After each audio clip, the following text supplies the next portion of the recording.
दो हम supplementary units भी देखने वाले हैं। अब इसका सेम फॉर्मूला जैसा मैंने अभी बताया था। अब चलो बात करते हैं हम दूसरा पार्ट सॉलिड एंगल का part, convention of SI unit. अब एक चीज जो मुझे बताना है, सो गाइस अभी तक हमने 4 सिस्टम ऑफ यूनिट देखे हैं। अब 2 हम सप्लीमेंट्री यूनिट्स भी देखने वाले हैं। पहला हमारा प्लेन एंगल, दूसरा है हमारा सॉलिड एंगल, जो कि बहुत ज्यादा सिंपल है। पता नहीं बच्चे इसके अंदर क्यों कंफ्यूज होते हैं। पूरे वीडियो को ध्यान से सुनो, सब समझ में आ जाएगा। और नए हो तो प्लीज चैनल को सब्सक्राइब कर देना, वीडियो को लाइक कर देना, कमेंट जरूर करना गाइस, जिससे हमारे अंदर एक एनर्जी और मोटिवेशन आता है कि हमें इतना सारा काम करने के बाद भी आपकी याद रहती है कि बच्चे इतना सपोर्ट दिखा रहे हैं, तो हमें भी कंटिन्यू काम करना चाहिए। तो गाइस लाइक एंड कमेंट जरूर करके जाना। तो बात करते हैं दोनों एंगल की, दोनों सप्लीमेंट्री यूनिट्स की, प्लेन एंगल और सॉलिड एंगल। अब मान लो मैं यहाँ एक सर्कल ड्रॉ कर रहा हूं। अब ये सर्कल का मुझे ये जो एंगल फाइंड करना है, वो एंगल मैं किस में फाइंड करता हूं? वो एंगल में फाइंड करता हूं प्लेन एंगल के अंदर। अब अगर मैं सॉलिड एंगल की बात करूं तो सॉलिड एंगल, अब स्पीयर के अंदर अगर मुझे एंगल फाइंड करना है तो मैं फाइंड करूंगा वो उसको किसके अंदर? सॉलिड एंगल के अंदर। ये मैं क्या बोल रहा हूं अभी 2 मिनट में आपको समझ में आ जाएगा। सबसे पहली बात तो अब मान लो ये मैंने एक सर्कल लिया, इस सर्कल का ये मुझे एंगल फाइंड करना है, जिसको मैंने थीटा में लिया। और ये क्या बन गया? ये आर्क बन गया, आर्क को हमने एस में लिया। और ये क्या बन गया? ये आप सभी को पता, सर्कल का रेडियस बन गया। तो अगर मैं इसका फॉर्मूला लिखूं तो angle equal to arc upon radius, ये होता है। Okay, clearly. अब आप बोलोगे बट सर इसके अंदर डी थीटा लिखा हुआ है, इसके अंदर डीएस लिखा हुआ है। तो देखो गाइस, अगर किसी भी चीज का फिजिक्स के अंदर, आगे धीरे धीरे मेरे साथ रहोगे तो क्लियर हो जाएगा, किसी भी चीज का एक छोटा सा पार्ट हम लेते हैं तो उस पर हम डेरिवेटिव अप्लाई करते हैं। क्या अप्लाई करते हैं? डेरिवेटिव। तो मैं पूरे सर्कल के एंगल की बात नहीं कर रहा हूं, एक छोटे से पार्ट की बात कर रहा हूं, इसीलिए मैंने थीटा नहीं लिया है, यहां क्या लिया है? डी थीटा लिया हुआ है। तो अब मैं ड्रॉ करता हूं, ये सर्कल का एक छोटा सा पार्ट में ले रहा हूं जिसका मुझे एंगल फाइंड करना है। तो उसके थीटा को मैंने क्या लिया? D theta. क्योंकि कंप्लीट बॉडी का नहीं ले रहा हूं, कंप्लीट बॉडी का लेता तो थीटा लेता, बट मैं उसका एक छोटा सा पार्ट ले रहा हूं, इसलिए मैंने डी थीटा लिया। और उस छोटे से पार्ट का एक छोटा सा आर्क है जिसका मैंने डीएस लिया। अब अगर रेडियस की मैं बात करूं, आप बोलोगे सर यहां डी आर क्यों नहीं लिखा? अरे भाई पूरे सर्कल के अंदर रेडियस हर जगह सेम ही होगा। आर्क बड़ा छोटा हो सकता है पर रेडियस हर जगह सेम होने वाला है, इसलिए यहां डी आर नहीं लिया हुआ है। अब इसका सेम फॉर्मूला जैसा मैंने अभी बताया था, D theta equal to arc upon radius, हो गया ये फॉर्मूला, ऐसे आपके बुक में लिखा हुआ है। अब इसका डेफिनेशन की बात करो तो भाई बहुत ज्यादा सिंपल है। It is the ratio of arc of a circle to radius of a circle. Arc, ये आर्क है, ये सर्कल का आर्क है, arc of a circle to radius of a circle. और इसको हम मेजर किसके अंदर करते हैं? हम इसको मेजर करते हैं रेडियन के अंदर। किसके अंदर? रेडियन है। और अगर मैं सिंबल की बात करूं तो इस तरह का सिंबल इसको दिया जाता है। तो दोनों चीजें मैंने बता दी कि प्लेन एंगल का जो यूनिट होता है वो होता है रेडियन, और कैसे क्या होता है मैंने डेफिनेशन भी क्लियरली आपको बता दिया, जिससे आपको चीजें समझ में आ जाए। नहीं तो बहुत सारे बच्चों ने ये डी के चक्कर में ही परेशान रहते हैं। अब चलो बात करते हैं हम दूसरा पार्ट, सॉलिड एंगल का पार्ट।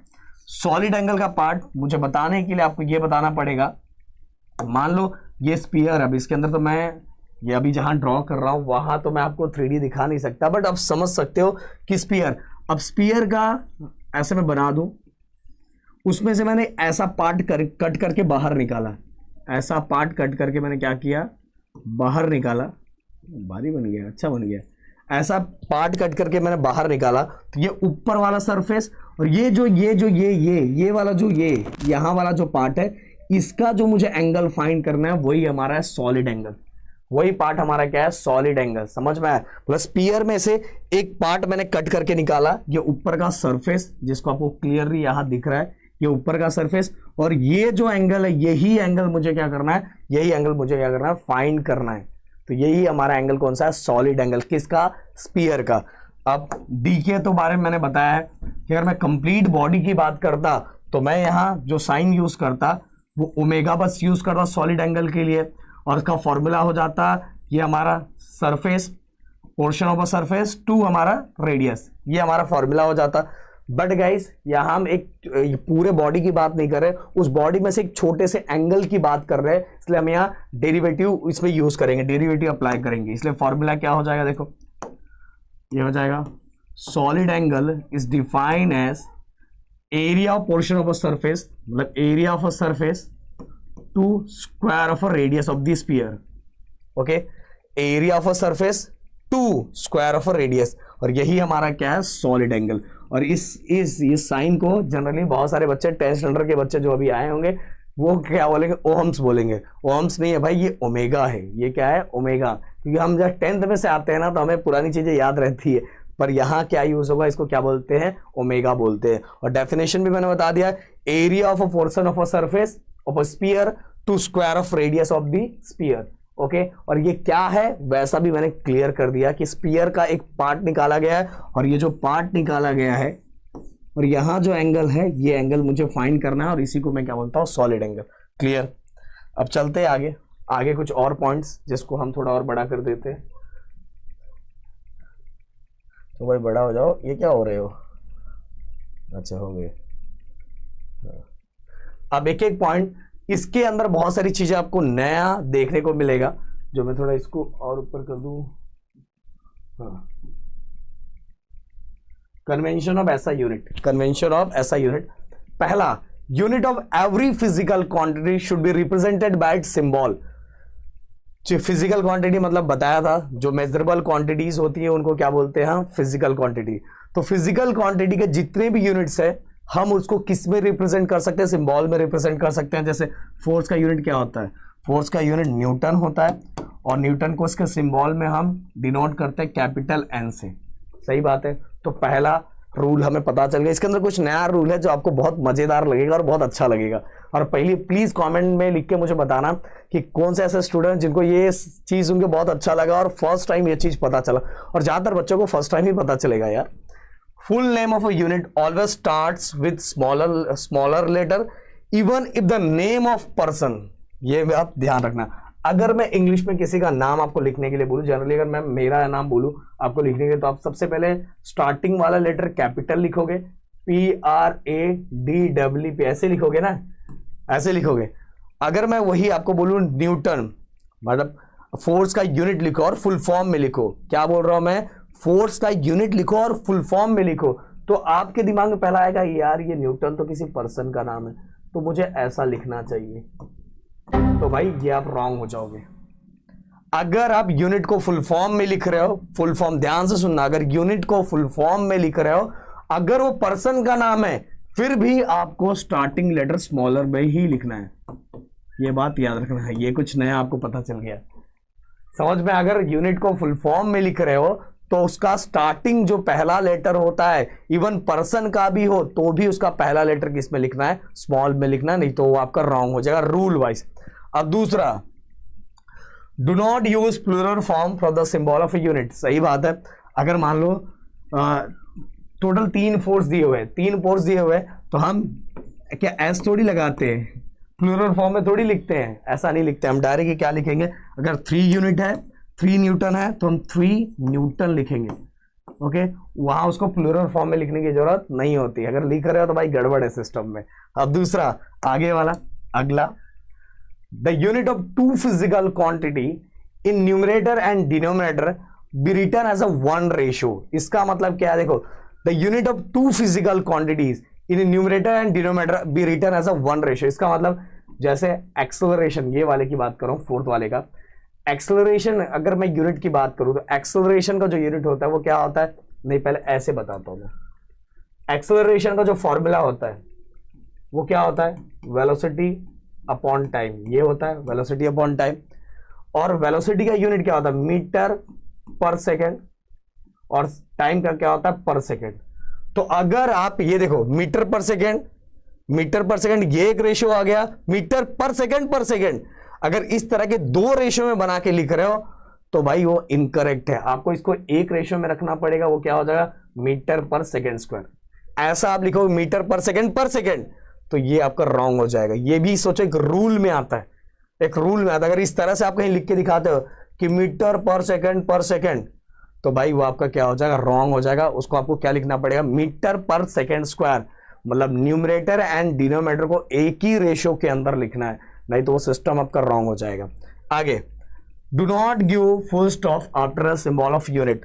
हम जब भी सिंबल लिखते हैं, बहुत लोगों की हैबिट रहती है बार बार फुल स्टॉप लिखने की, बार बार वो फुल स्टॉप लिखने की हैबिट रहती है।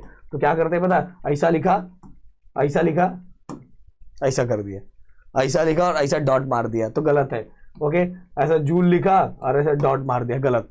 ओके, और एक आप लोगों को एक क्वेश्चन भी दूंगा लास्ट में, मैं देखना चाहूँ कितने बच्चे उसका आंसर देते हैं। इसके बाद guys, do not use combination of unit and symbol in a single unit. ध्यान से सुना, ये बहुत प्यारा है। Do not use combination of units and symbol in single unit. मतलब कहने का मतलब ये है कि अगर कुछ लोग ऐसा लिख रहे हैं, न्यूटन, हाँ सर सही तो लिखा है, आपने बोला ना अगर पर्सन का नाम है, अगर यूनिट फॉर्म में लिख रहे हो तो उसका फर्स्ट लेटर हमेशा किस में लिखने का, स्मॉल में लिखने का। बिल्कुल सही है। ये क्या है सर? ये रॉन्ग है। अगर आप दोनों फुल फॉर्म में लिख रहे हो तो दोनों फुल फॉर्म में लिखो। अगर एक फुल फॉर्म में लिख रहे हो और एक यूनिट में लिख रहे हो, एक सिंबल में लिख रहे हो, एक फुल फॉर्म में लिख रहे हो और एक सिंबल में लिख रहे हो, तो ये आपका रॉन्ग हो जाएगा। या तो आप दोनों ही फुल फॉर्म में लिखो या तो दोनों ही सिंबल में लिखो। तो अगर ये लिख रहे हो तो आपको ऐसा लिखना पड़ेगा। क्लियर? आपको क्लियर कट समझ में आ गया? कुछ चीजें और मैं लास्ट में आपको बताऊंगा इससे अलग, जिसको आपको पर्सन वाला वो जो ऊपर वाला था वो समझाऊंगा, उसको ध्यान से सुनना अच्छे से। अब पहले लास्ट वाला हम लोग कर लेते हैं। वी कैन राइट मीटर पर सेकेंड एज मीटर, और देखो दिखाई दे रहा है डॉट, ये देखो आपको दिखाई दे रहा है ऐसे डॉट, ये पर इधर एक चीज भूल गए हमारे सिस्टम में, या -1 आएगा।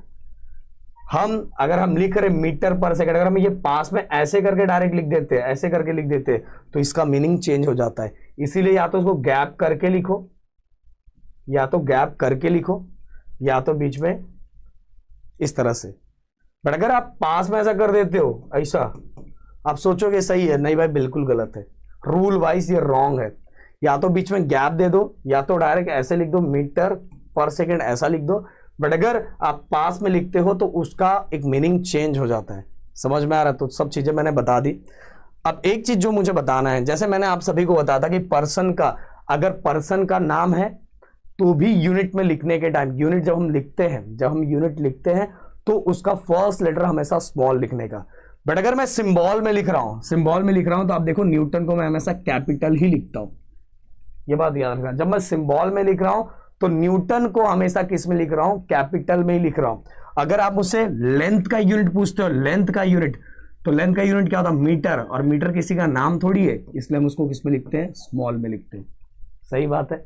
अब केजी किसी का यूनिट थोड़ी है, केजी किसी का नाम थोड़ी, सॉरी यूनिट बोल रहा हूं, केजी किसी का नाम थोड़ी है। अगर मैं मास का यूनिट पूछूं तो आप बोलोगे केजी, मास का यूनिट क्या होता है, केजी। बट केजी किसी का नाम होता है क्या? नाम है तो भाई बहुत सिस्टम में गड़बड़ है, नाम थोड़ी है। तो इसीलिए जब हम उसके सिंबल को लिखते हैं तो हम हमेशा स्मॉल में ही लिखते हैं। अगर आप कैपिटल में लिखते हो पहला लेटर तो समझ लो आप रॉन्ग लिखते हो। इससे बहुत सारे बच्चे गड़बड़ करते हैं।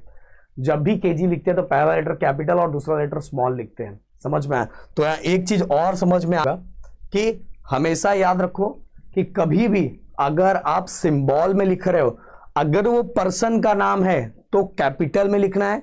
कब कैपिटल में? सिंबल की बात करो।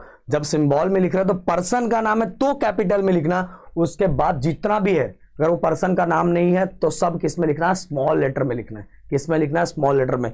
जैसे मैं आप सभी से अगर मैं बात करूं कि सिंपल सी बात है, देखो हम जब यूनिट लिखते हैं तो यूनिट लिखने के टाइम, जैसे मीटर, अगर वेलोसिटी की बात करें तो मीटर पर सेकेंड, मीटर स्मॉल में लिखा, सेकेंड।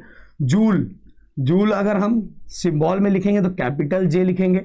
बट अगर वही फुल फॉर्म में लिखते हैं तो हम कैसे लिखते हैं? स्मॉल में। क्यों फुल फॉर्म में? क्योंकि जूल एक पर्सन का नाम है, इसीलिए हमने इसका फर्स्ट लेटर क्या लिया, स्मॉल में लिखा है। समझ में आया?